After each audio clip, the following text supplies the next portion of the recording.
Hi everyone, welcome back. I want to thank you for joining me today, and I also want to thank for those who watched my presentation last time, which was about 3 weeks ago.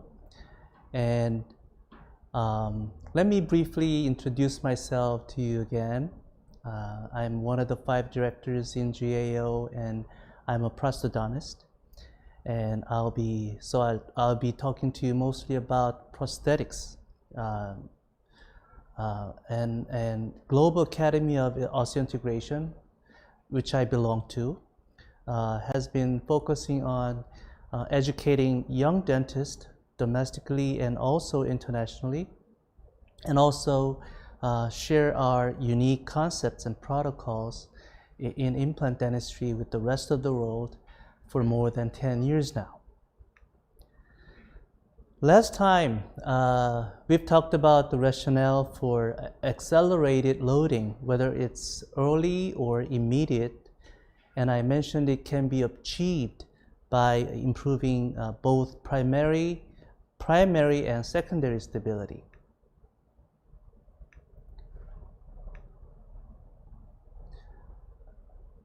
We could increase secondary stability faster by improving the implant surface, which would induce faster new bone formation. And if we could also delay or maintain the loss of primary stability by improving the design of implant and also our surgical techniques, which eventually reduces or even eliminates the dropping or the danger zone of total stability. This is what we've talked about last time. Today, I'd like to talk to you about objective methods to evaluate implant stability. To assure whether we actually improved implant stability or not, we probably need a way to evaluate implant stability objectively. There are numerous methods out there used by clinicians for this purpose, but no single method has been proved to be the way. There are still doubts and controversies about pretty much every single method. I named my presentation today, The Myth About RFA. That means I'll be talking about the methods to evaluate implant stability, and RFA happens to be one most popular method for that purpose. I will discuss RFA with you too, but it'll be, I think it'll be more like criticizing it a little bit. Okay, can we really evaluate or even quantify implant stability? That's the question I want to ask you from the start. Any instrument for this purpose should satisfy at least 3 requirements, I think. First, the measurement with those instruments should be repeatable. It should not change for the same object in the same condition. And also, the measurement should be specific and sensitive enough to differentiate between objects and conditions. There are numerous methods introduced in literature, and most of these are not objective enough or does not give you the quantified result. This happens to be Dr. Homlei Wang's review article. In this article, percussion or radiographs can be quite subjective, as we all know. And the cutting resistance, insertion torque value in another word, this cannot assess the stability changes after implant placement. This is pretty much a one-time measurement only during implant placement. Well, histologic analysis would probably be the most objective method to evaluate stability, but it is too invasive, isn't it, to be used in clinic, to be used on patients. With reverse torque test, it can cause irreversible deformation in peri-implant bone.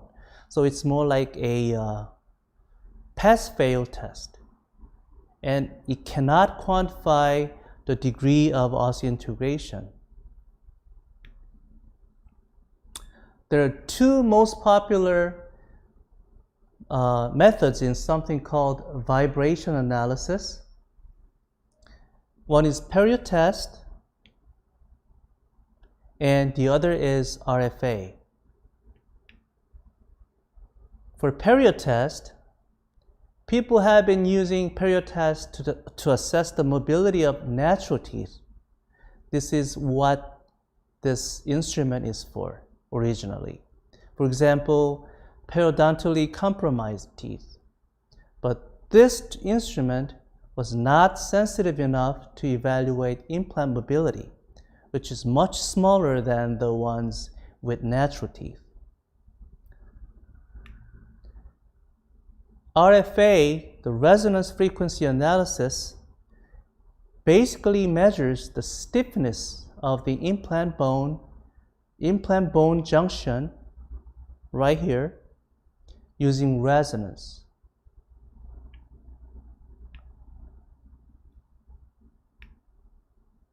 And everyone knows Austell Mentor, which is one most selling instrument in terms of measuring implant stability in the world.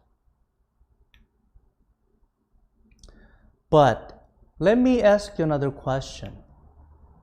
Can we or should we really trust RFA? Is it really the best we've got? Maybe so, maybe not.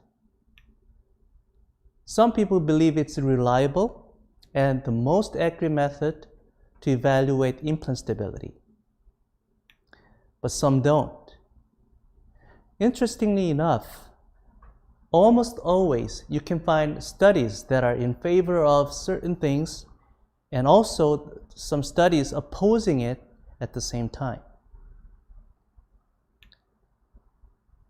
My personal belief is that RFA is not the best instrument for measuring implant stability because of the following reasons. First, RFA sometimes give you false readings, false measurements.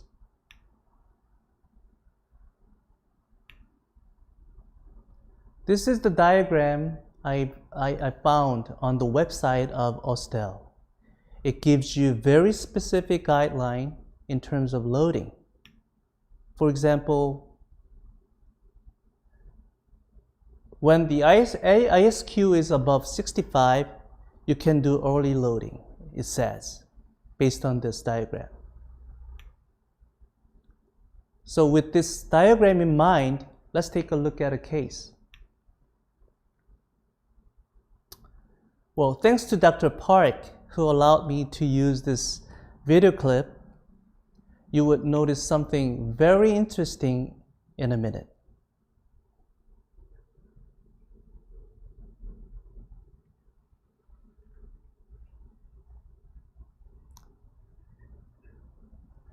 The measurement or the reading is 66.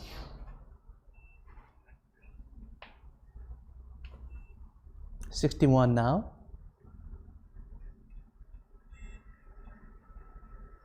66 again. But then see what happened at the end. The implant was not fixed into the bone at all. So So based on the diagram that I've just showed you, 65 in this particular case meant nothing. It looked fixed into the bone, but it wasn't. Let me show you a case. This patient presented with a maxillary anterior 6-unit bridge with periodontally compromised abutment teeth. Patient did not want any removable prosthesis and did not want to do anything on the lower arch. And this is what patient looked like intraorally. And to make long story short, I ended up placing 7 implants and try to restore with 3 pieces of fixed restorations. 2 3-unit bridge in posterior and 1 6-unit bridge in anterior. And titanium custom abutments seated in the mouth and finished with final porcelain work. Patient liked it, and I did too. But this is the X-ray after about 4 years. You can see some bone loss starting from the crestal area down. So some of you might think, we might have to do some treatments for this implantitis and try to save the fixture. So someone might do some bone graft, and try to preserve the implant as it is. But, well, that wasn't my choice of treatment. I planned to take the implant out and try to place another implants right next to it, right there, for the lateral incisor site. And that was my plan. So I placed another implants right there for number 22 site, and this is 13, which had the bone loss around the implant right there. And when I placed implant for number 22, the insertion torque was 40. Let me go back. The insertion torque was 40, and I measured the stability with ISQ.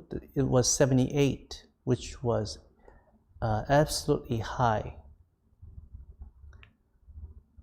And after about 4 weeks, I tried to measure the stability of number 23, which was failing at that time. So I connected the lateral magnetic peg and measured it, and it was 60. But then while I was trying to remove the magnetic peg, the implant fixture came out with it.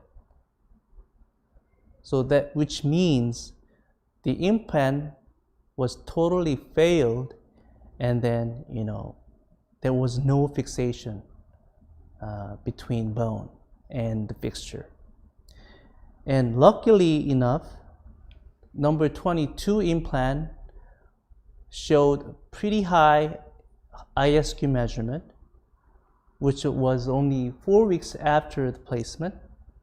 So I ended up start making new prosthesis for this patient. So this is what happened. New implant. This implant is gone, and new prosthesis, 6-unit. Okay. Back to the same diagram. When ISQ is above 70, it says you can do immediate loading for single tooth. Does everyone buy this? No offense, but I don't think I can follow this guideline personally. And at the bottom of this diagram, it also says It's not an official recommendation by Ostel.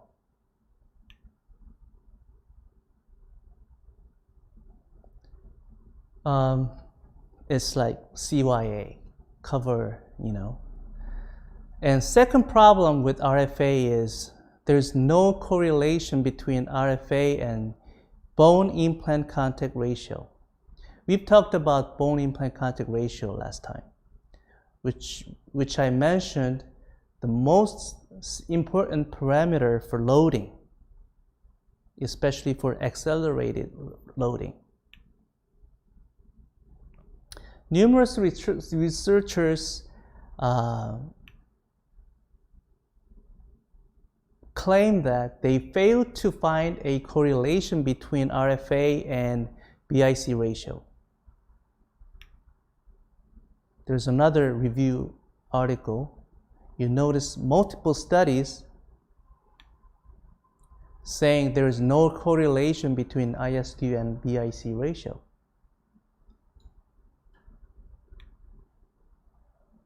Lastly, the RFA value, the ISQ, does not properly or linearly, to be precise, represent the actual mobility or stability of implants.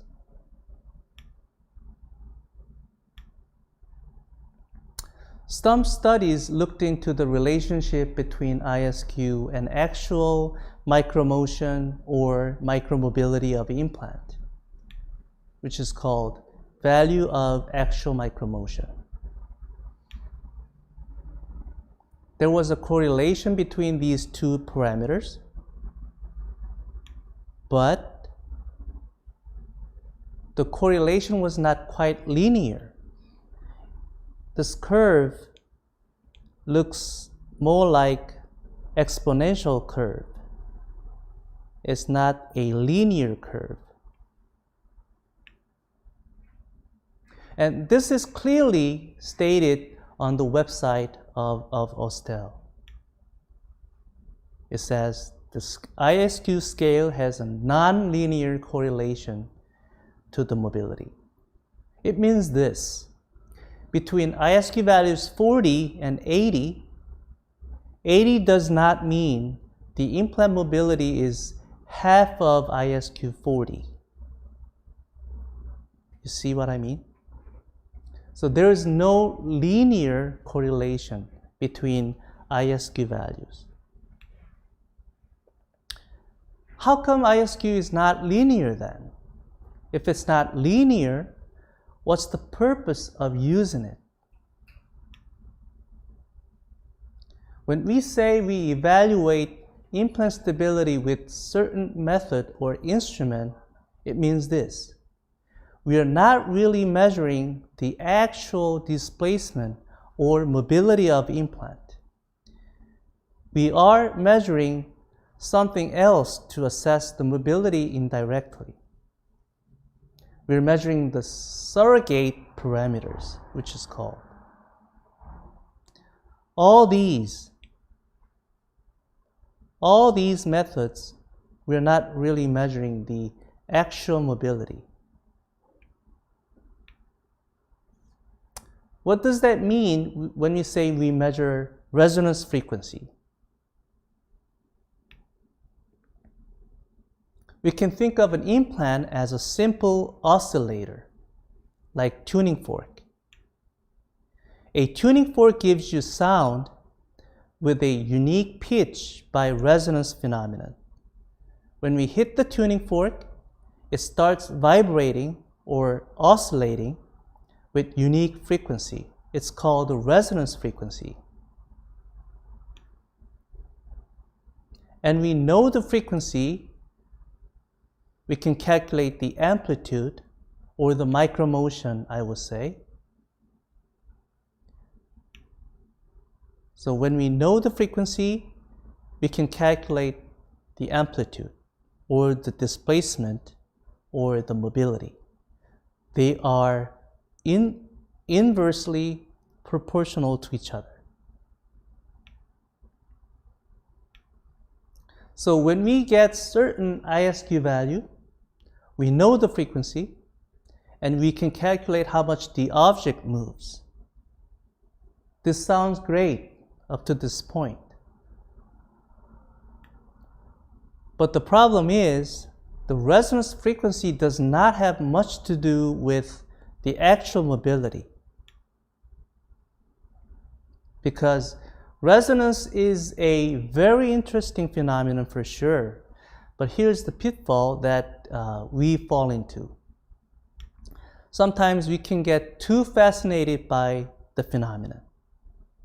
I'm sure many of you have done this. When you keep rubbing around the rim of a wine glass with a wet finger, the wine glass starts making a sound. And because the glass resonates, and it gives you a sound with certain pitch or frequency. As you can see in this video clip, you probably not have any sound, but this is a resonance frequency of the wine glass.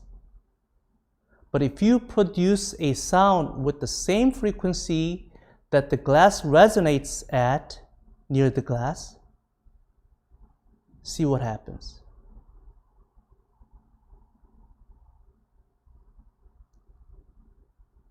It breaks. This is quite interesting, isn't it? So what actually is the resonance or resonance frequency? We don't want to be fooled by that. Resonance is nothing but the phenomenon of amplification, which occurs when the frequency of a periodically applied force is in harmonic proportion to a natural frequency of the system on which it acts. It's hard to understand. It's complicated, isn't it? So let me explain it in plain English. It's like how a swing works. Standing behind your child, each time the swing comes back to you, so you have to give it a very perfectly timed push. Otherwise, the swing never goes higher. Let's take a look at this suspension bridge in Tacoma, Washington. It literally dances by the wind. But the wind really is that strong? I don't think so. And this is the fate of the bridge at the end. It collapsed. Amazing, isn't it? Only by the power of the wind. This is the power of amplification, the resonance. It's like many a little makes a mickle. So people think the high ISQ values mean good stability of implant, but is it really? Probably not. High ISQ value just means the object or the implant, or implant in this case, is vulnerable to high resonance frequency, which is low amplitude. So it does not necessarily mean it moves little. So they don't have much to do with each other. Okay, we've discussed the problems of RFA so far. So the question is, do we have alternative? Neobiotech came up with this new implant stability meter about 3 or 4 years ago. It's called AnyCheck. So let me briefly introduce this instrument to you today. It shares the same principle with perio test. The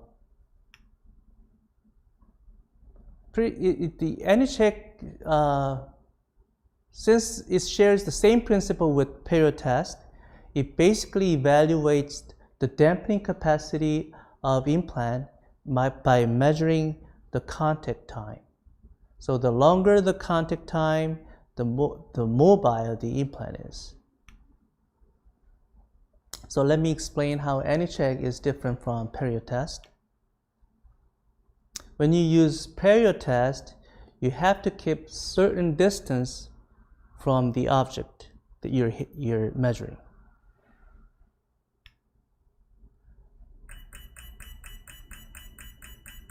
When you don't have proper distance, like in this case, you hear high-pitched sound. But when you do have proper distance, you hear low-pitched sound. So this measurement is correct. But for any check, you can literally contact the object directly. You don't need any space between the instrument and the object, the implant. So this is much easier to use in clinic. And also, when the object is highly mobile or soft, like this rubber cup, the period test cannot measure the contact time, whereas any check can. Let's see. See, you hear high-pitched sound because it's not really measuring it. The object is too soft or too mobile. But for any check, for the same object, it measures. Although it's a very low number, which means it moves a lot, the mobility is great. So this is another difference between period test and any check. Another difference between period test and any check,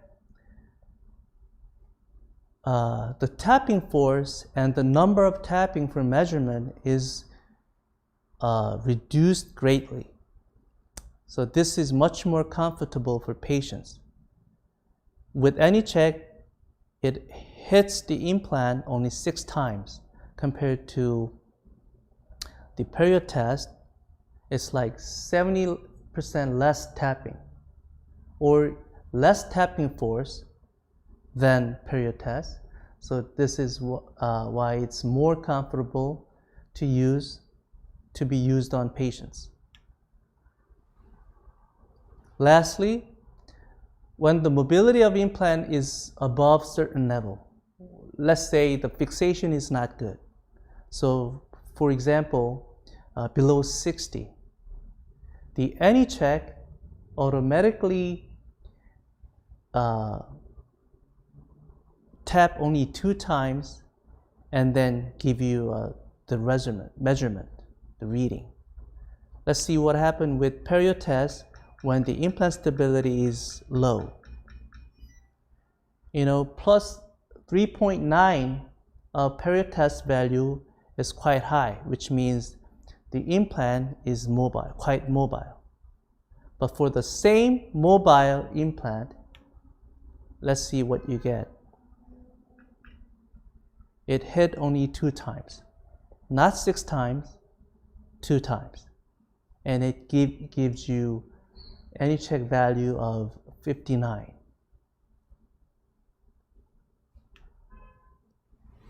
How about with ISQ? What's the difference between ISQ and any check? With any check, you can tap on pretty much anything, any surface. So you do not need any other component like magnetic pad or magnetic transducer you need for Ostel. So this is quite handy to be used on patients. And when the initial fixation of implant is not good enough, if it's too mobile or the mobility is too high, as in this case, the insertion torque was 15 Newton centimeters for number 12 and 20 Newton centimeters for number 22, which was the immediate implant placement after extraction, but the patient still needed provisional restoration. But since the initial fixation was not great, so you probably want to monitor the implant stability for a certain period of time. For me, it's usually 4 weeks. I monitor the implant for at least 4 weeks and then evaluate whether it can be loaded with final restoration or not. So what's nice about AnyCheck is that you don't need to remove the provisional restoration and connect, magnetic transducer that you have to do with Ostel. So you can just simply tap on the provisional restoration directly to assess the mobility change or to evaluate the mobility. See, it hit only 2 times, which means that the implant mobility is not great.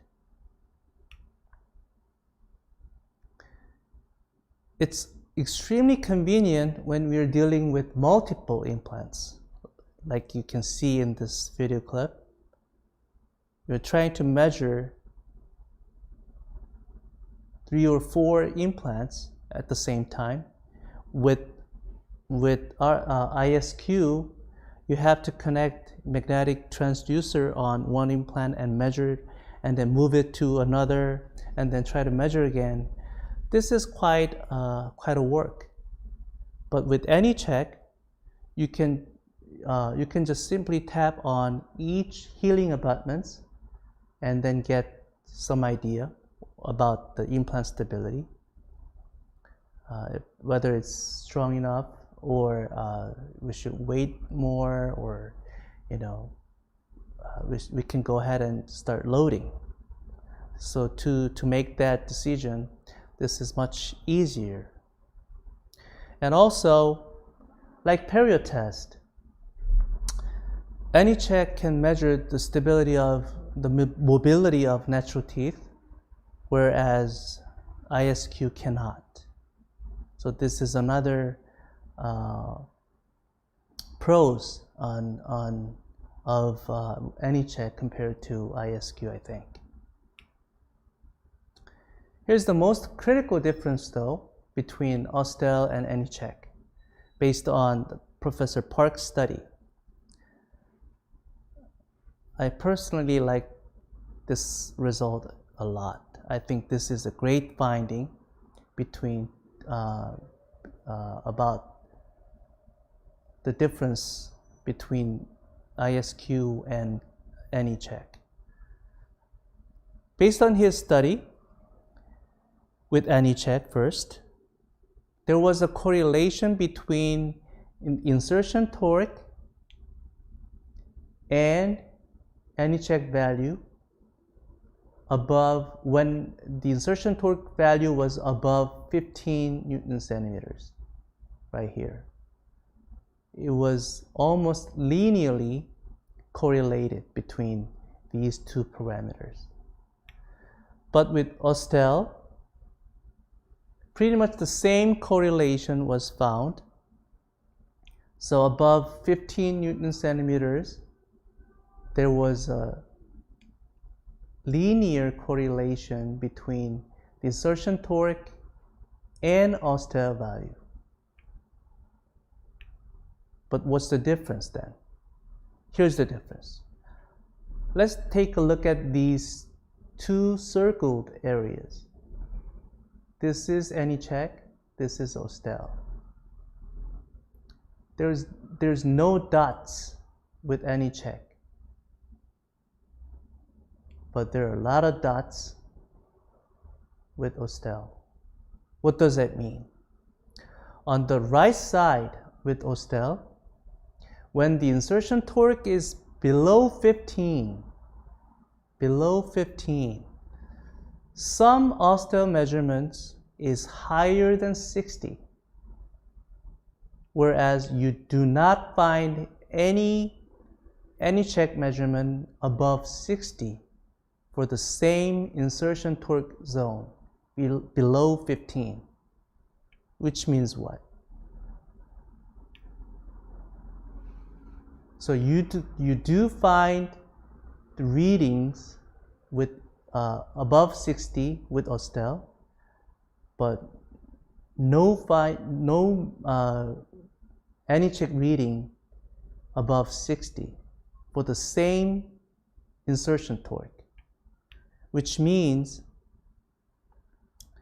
there's no false positive reading with any check. It does not give you false measurements, whereas Ostel can. Okay, this is what I prepared for today. I hope everyone enjoy or share the same idea with me today. And this is the topic for next presentation, and which will be about implant impression. Neobiotech came up with this great instruments for implant impression, and I'd like to share my experience with those instruments with you next time. Thanks for joining me today, and hope to see everyone again next time. Thank you.